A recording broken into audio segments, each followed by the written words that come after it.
morning, everybody, and thanks for joining us.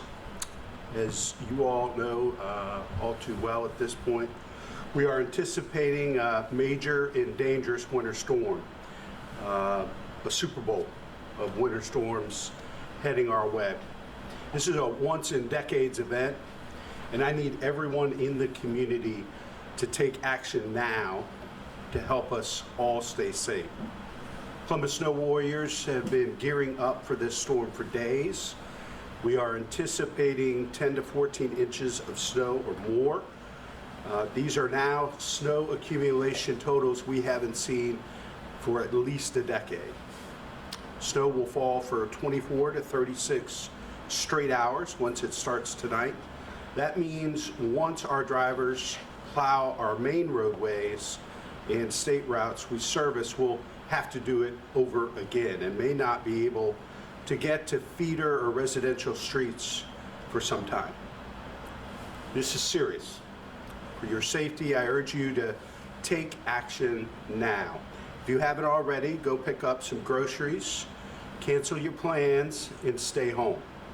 Our snow warriors will work around the clock to service our streets, but with this storm, they'll need to hit priority 1 streets multiple times for the first 24 to 48 hours. Even priority routes will be passable, but not perfect. And given the high snow totals expected, it may be Tuesday or Wednesday before we're able to turn our full attention to cities' collector and residential streets. Please follow the sheriff's emergency levels as they're announced.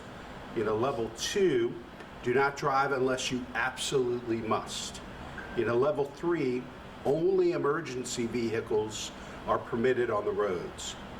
It is very possible we could see a level 3 snow emergency in the coming day. Please also prepare for the extreme cold. We know after this major winter storm, we will have several days of very dangerous cold weather.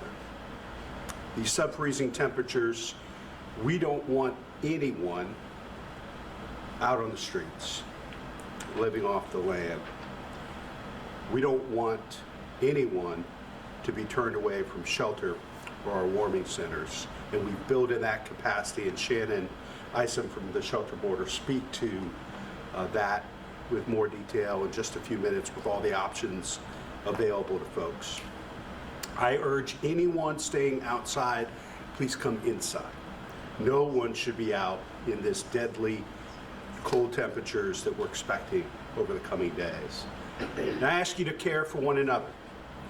Prioritize safety by staying home during the storm whenever possible. Please park vehicles off-street whenever possible. Please shovel sidewalks, and as you're able, help with other pathways for the walking safety of our neighbors, mail carriers, and delivery personnel, and avoid shoveling snow back onto the street. This is really important. All of us are part of the team now. We're all snow warriors as we battle this winter storm together. We're all part of Team Columbus, and everybody has a role to play. Get out today, get what you need. Don't overbuy. We don't need to induce panic or, buy everything under the sun. Get what you need for the next couple of days. I know I'm picking up milk and eggs and bread and stuff today. And get home by dinner time and stay home. And plan on staying home for at least the next day or two to let our snow warriors do what they do and to keep everybody safe. It's my pleasure to introduce our Public Service Director, Kelly Stockton. All right. Thank you, Mayor, and thank you so much. You have been so supportive of our snow operations, and I really appreciate all of the dedication that you have had for our city. When our snow warriors say that this storm event is different, this weekend's storm is the prime example of that. Columbus has not seen this amount of snow, as the mayor said, for over 24 hours for so long. I mean, potentially maybe 2008 is when the last time we got at least 10 inches of snow. So if we hit that 10-inch mark, it's been since 2008. Nonetheless, we are prepared. Chief Snow Warrior Scott Torville, who will be coming up here in a few minutes, and his team have monitored the snow's tracking for days. Our plow trucks and equipment are prepped. 12 shifts are set to plow drivers to work around the clock, and we've mobilized available city auxiliary staff and private contractors to assist with plowing throughout Columbus. So we are fully staffed and we are ready to go. It will be a challenge to plow when it's snowing, but our trucks will keep at it.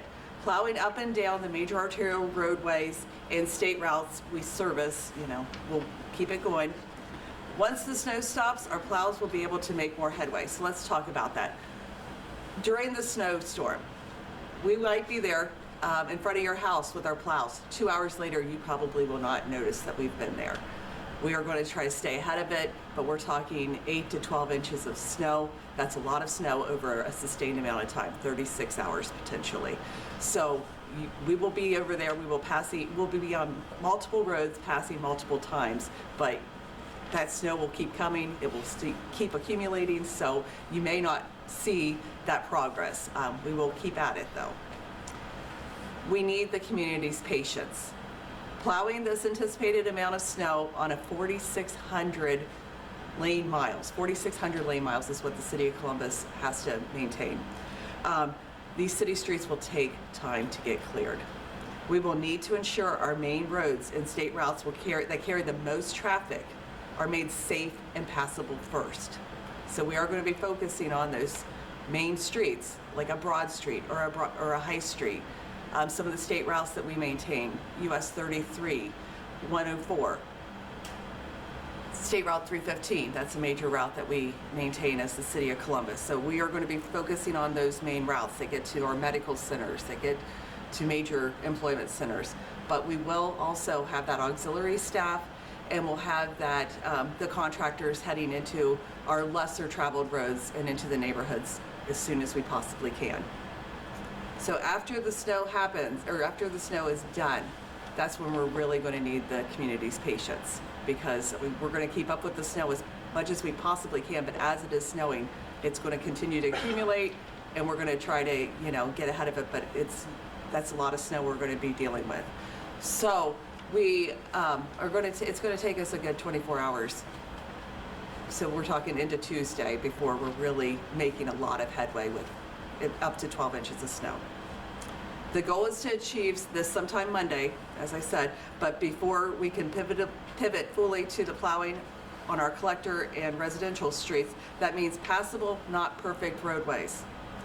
You need to go slow, give space between you and the next vehicle, and please give our trucks room to work. The extreme cold temperatures will stick around for at least the rest of January, so we're talking all of next week. It's a hurdle. Mother Nature will not help us with melting the snow, so if we get up to a foot of snow, it's not going anywhere anytime soon. These temperatures in single digits and teens create operational challenges for our team here at the City of Columbus. Salt and brine lose effectiveness to prevent snow and ice from bonding to the roadway and pavement. So here's some examples. A drop in temperatures means a drop in effectiveness. At 30 degrees, 1 pound of salt will melt about 46 pounds of ice.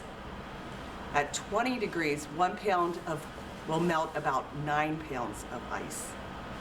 And when temperatures drop further into the single digits, where we're going to be this week, that 1 pound of salt will only melt 4 pounds of ice. So at 30, we're talking we can melt with 1 pound of salt, 46 pounds of ice. In the single digits, we're talking 4 pounds of ice with 1 pound of salt. So we'll pivot to mixtures of salt, beet juice, calcium chloride materials to treat the roadways. They are more effective, but they take longer and require greater amounts to work on snow-covered and slick streets. So again, we really need the patience. Safety is going to be our priority. It always is. For residents, commuters, and our snow warriors, stay off the roads if you can. Otherwise, don't crowd the plow and give our trucks plenty of space to operate. And I'll reiterate some of the points that the mayor said. If you can get your trucks or cars into a garage or into your driveway, please do that. If we can get them off the city streets, that is really helpful to our snow operations to help clear those streets. So the message here, is pack your patience. Drive cautiously and keep in mind that we'll be working 24/7 throughout this storm to keep Columbus residents safe and to get these streets plowed. Conditions will be challenging, but we are committed to getting the job done. And I encourage the residents to go to warriorwatch.columbus.gov to keep track of our progress. And now I'm going to turn it over to our Chief Snow Warrior, Scott Torville. Thank you, Director, Mayor. Good morning. As mentioned, this is a very serious event. Very, very heavy snow. At the end of the day, this is likely to be a top 5 or top 10 event in Columbus snowfall history. So we will be using a full call out, not only of our internal street maintenance staff, but as many of our auxiliary drivers as we can get and all of our contracted staff as well. Our street maintenance crews will spend the majority of tomorrow and well into Monday focused primarily on our P1, our arterial roadways. As Director Scocco mentioned, those are the higher speed, higher volume roadways, your Polaris Parkways, Sawmill, the major streets in downtown, Front, Broad, High, Nationwide, those types of streets.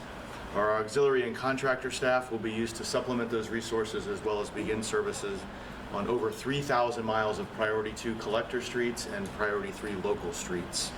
Again, that's 3,000 miles of those local neighborhood streets alone that we have to service.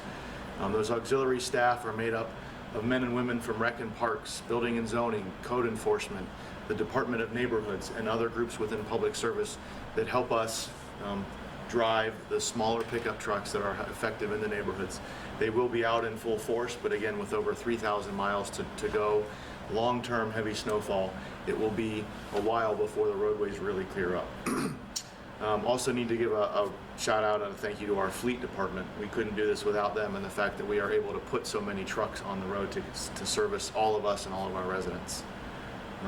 During and immediately after the storm, again, we want to reiterate, the goal is passable, not perfect.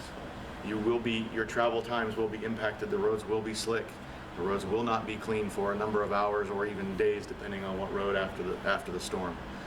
As mentioned, you can follow our progress at warriorwatch.columbus.gov to see when a truck was most recently on the street or streets that you're looking to travel to. Also, as mentioned, the long-term cold, it's going to have a real adverse impact on our snow removal efforts. Director Scocco mentioned the lack of effectiveness or the reduced effectiveness of the salt. So that just means more time for us to respond and a bigger effort for us to achieve the same results that we can achieve at temperatures that are closer to 25 or 30. So again, we really want to stress that patience. Roads are absolutely going to be impacted Sunday, Monday, well into Tuesday, and in the middle of the week between the heavy snow and the extreme temperatures. This is a fantastic opportunity to be a great neighbor. Check on those who may need a little extra care, the elderly, right? When you are shoveling, please do not throw that snow in the street. That's just more snow that we have to clear. That's impacting the roadways, all right? So throw it off the side into the yard. As mentioned before, please park off the street. If you're unable to not park on the street, get as tight to the curb as you possibly can.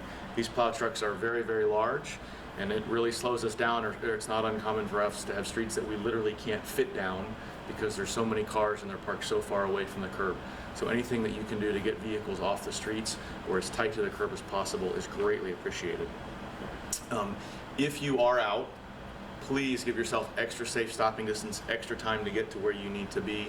All right, steer clear of the plows. These are very large vehicles. They don't turn well. They take a long time to slow down or stop. So please respect those snow warriors.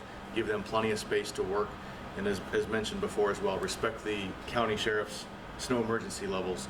Those are serious. Those are warnings. And again, when we're in a level 2 snow emergency, you should not be on the roads unless you absolutely have to, okay?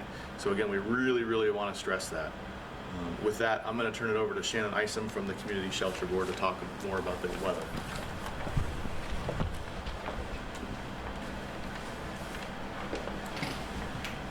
Community Shelter Board has been thinking about our most marginalized populations year after year. So even as this storm ends, we are on to the next, figuring out how does the city and how does our region react to our most vulnerable populations. Many of you, I'm sure, have questions of what are people are going to do who are outside, who are in their cars or have destabilized housing. We've thought about this, and we have a response to this. So Community Shelter Board shares with the mayor, shares with the city of Columbus with the urgency and the seriousness of this storm. The safest place over the next 48 hours is inside, and we have flexed our space that no one will be turned away. Just 2 days ago, more than 300 volunteers came together within this community for the point-in-time count, which we do every year. We had more people than ever fanning out and counting those that were on the land. This is a HUD-mandated count, but for this community, it is a collective effort to say, how do we get a snapshot of who is experiencing homelessness on any given night? So this storm, we're prepared for. But it also makes very clear that our neighbors, our community neighbors are in imminent risk. And not just the snow. And we have heard that the cold will continue, and it is the cold that Community Shelter Board and our nonprofit partners think about. It is the cold that is the most risky. So if you are currently outside and you see us, please, please know that help is available. There is nothing that you could ask us that we haven't already thought of, and so we strongly encourage you to call and to come inside.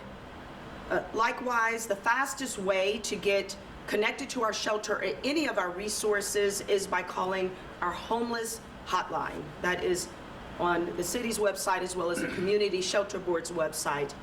That number, if you're listening, is 614-274-7000. If you do not have access to a phone, we encourage you to walk into a shelter, and we have 24-hour, 7 days access, which is through Third Shift Warming and Cooling Center, which is on 1015 East Main Street. Our Brother's Keeper is also 24 hours, and South and Parsons Avenue, likewise, is 24 hours. For a complete, though, and up-to-date list, we ask that you go to www.csb.org. If you see someone outside that is in danger, please call the homeless hotline rather than intervene on your own. This is a moment where preparation and compassion matter. Again, I know we're all thinking about our most vulnerable populations, so we are grateful for the city's leadership. We are grateful for our partners who are working 24 hours a day to ensure that our community members have access. We are thankful for the media who is making sure that people also have access to these resources to keep people safe within this winter storm. There is no one, I want to implore, there is no one that should be out in this cold. We've been thinking about you, and we have a place for you. Thank you, Shannon. Thanks for your continued partnership. Open it up to any questions from the press? How many crews do you guys have working throughout the entire weekend, shift by shift? Are you able to give any numbers? Right to it. I figured I should have just stayed on. Yeah, so full call out for us. So our numbers are certainly going to fluctuate again as those code enforcement officers have to go do their thing for their normal day jobs. We do anticipate a period of time tomorrow where we should be at or over 100 trucks for a good portion of the day tomorrow. And then again, as we get into the overnight hours, Sunday into Monday and Monday daytime, a lot of those auxiliary staff, they have to do their regular jobs to keep the other parts of the city functioning. So we'll be able to use them for a few hours here and there, either before their shift or after their shift. But the numbers on Sunday should be at or over 100 for most of the day, and then they'll be a little bit less than that as we get into the rest of the week. Mayor Ginther, yesterday, DeWine warned that there might be fatalities, as a result of this storm, whether that's from traffic accidents or from unhoused people. Could you kind of speak a little bit more to the gravity of this situation and sort of whether people should even be on the roads right now? Yeah, I'm, totally reinforce and appreciate the governor's leadership and messaging yesterday. I mentioned earlier, this is kind of a Super Bowl of winter storms. This is serious. This is not a drill. And we need people to take this seriously. We need people to get out today, to get just what they need for the next couple of days and plan on staying home. Cancel your plans Sunday, cancel your plans Monday. Stay home, stay safe, look out for your neighbors. You know, the information shared. We've been blessed as a city to make historic investments in the Community Shelter Board over the last 5 years to help prepare for crisis like this. And we really need everybody else to step up and be part of Team Columbus and to the governor's message, Team Ohio. And we need everybody to take this seriously.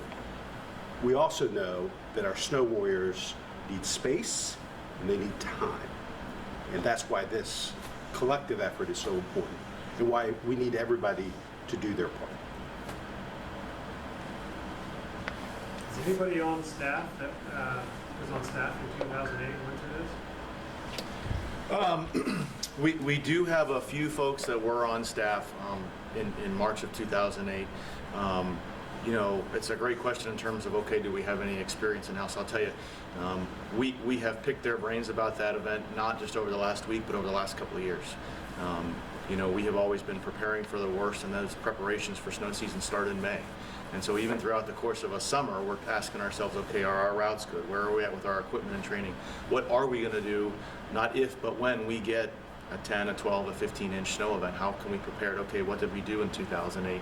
And so we have asked those questions for the last couple of years. We've got really good notes, and so we have at least a little bit of background information to use. And again, we've got some great plans in place, and we're ready.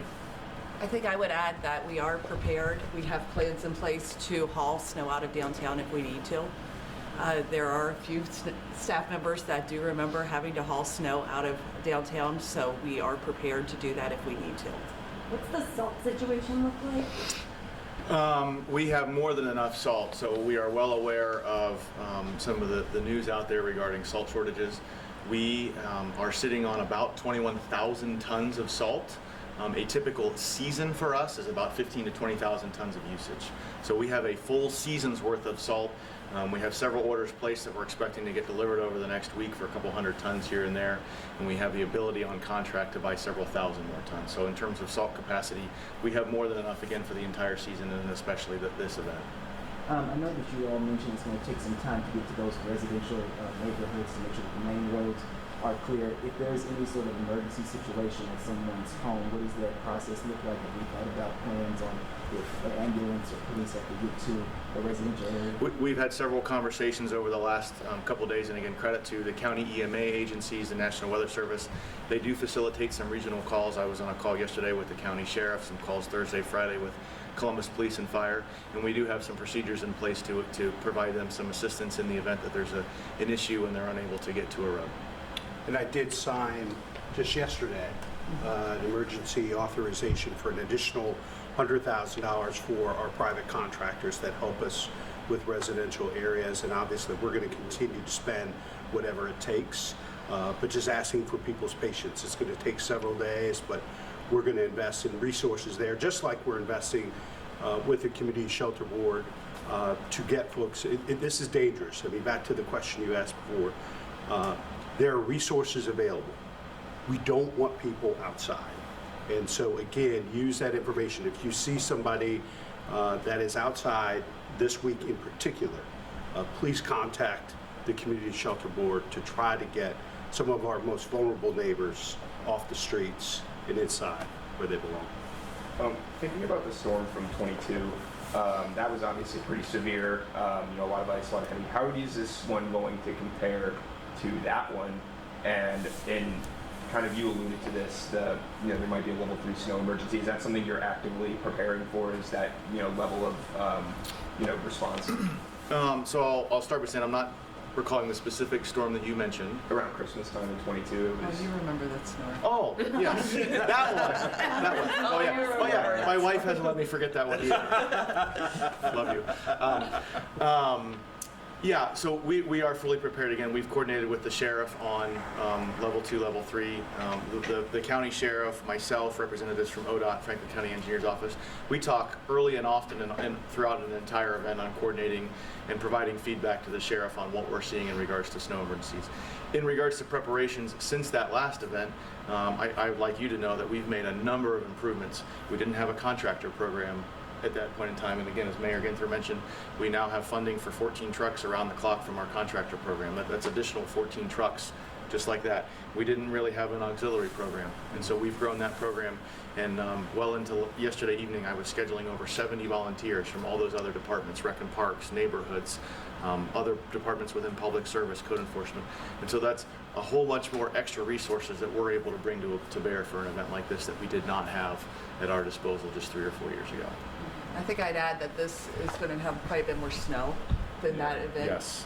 That event had the extreme temperatures, and we had trucks full of salt just freezing. I mean, it was, we had a lot of challenges. The temperatures for that event were much more extreme in this event. I think in the days following, the highs were below 0. And so that was more extreme on the temperature side. I think the snow in that event was only 4 to 6 inches, only 4 to 6 inches, right? So we're going to have approximately twice as much snow, if not 3 times as much snow. And so that'll be a bigger part of this event. But again, we've made a lot of improvements over the last couple of years that we're very proud of, and we know allow us to provide better service. This is still going to be an incredibly challenging event, probably the most challenging event since the March of 2008 storm. And so again, we are prepared, but we do need that patience and that understanding that this is not something where, okay, it's done snowing at 4 a.m. Monday, here it is 6 o'clock Monday, why hasn't my street been cleared? Well, again, there's 4,600 miles that we have to get to. We have to go over each and every mile several times. We're not able to plow a full lane width because they're trucks, they have to fit inside the lane. So every mile really feels like 2, and then you got to go over it 3 and 4 times. It's going to be a massive effort for a number of days. Speaking for a lot of parents that are probably watching right now, I know you're talking about, Tuesday into Wednesday. Some streets still might be a little dicey.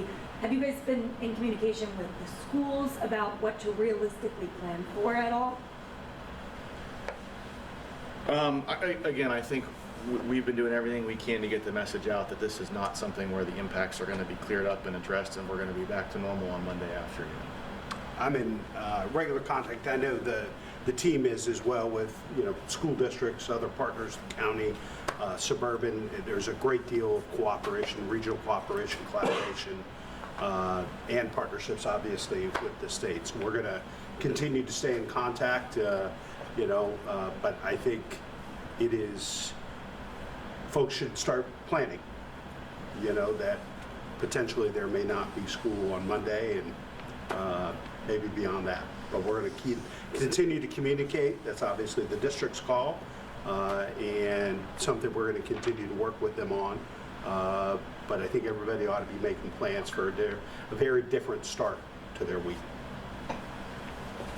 Many of the unhoused populations who will be going to these warming shelters, they're really oftentimes going to have to use the Coda buses. Yes. And with such a stream of snow coming in, is there any concerns for bus routes having to stop or be delayed, and how are you guys addressing that? I would definitely speak to that, not just be the expert of what the buses are doing for CODA or speak for CODA, but from my understanding that CODA is going to continue to run, even looking over here, through an emergency 3.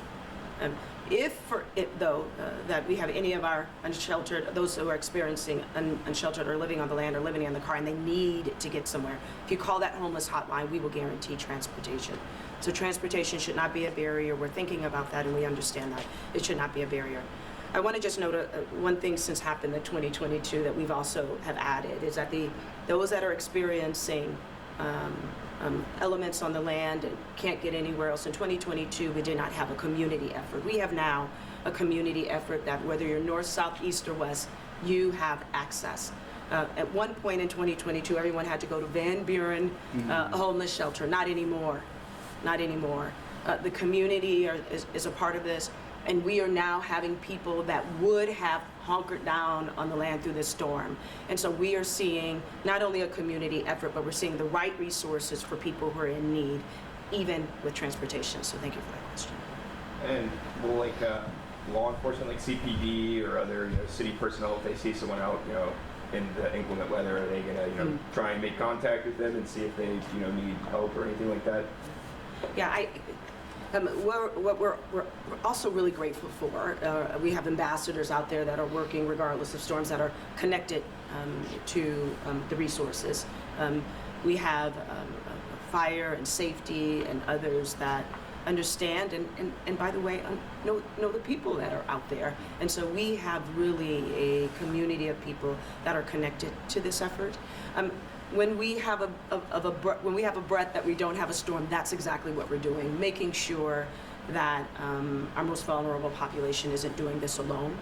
And I would say that the effort overall within the city especially is that this is a concerted effort and everyone is connected to those resources. Yeah, I think whether you're a snow warrior, a police officer, or a firefighter, these people have a passion for public service, and most importantly, have a passion for the people we serve. And so when you have great resources that Shannon and her team are offering, we're going to take full advantage of that. Taxpayers and residents are investing in those services.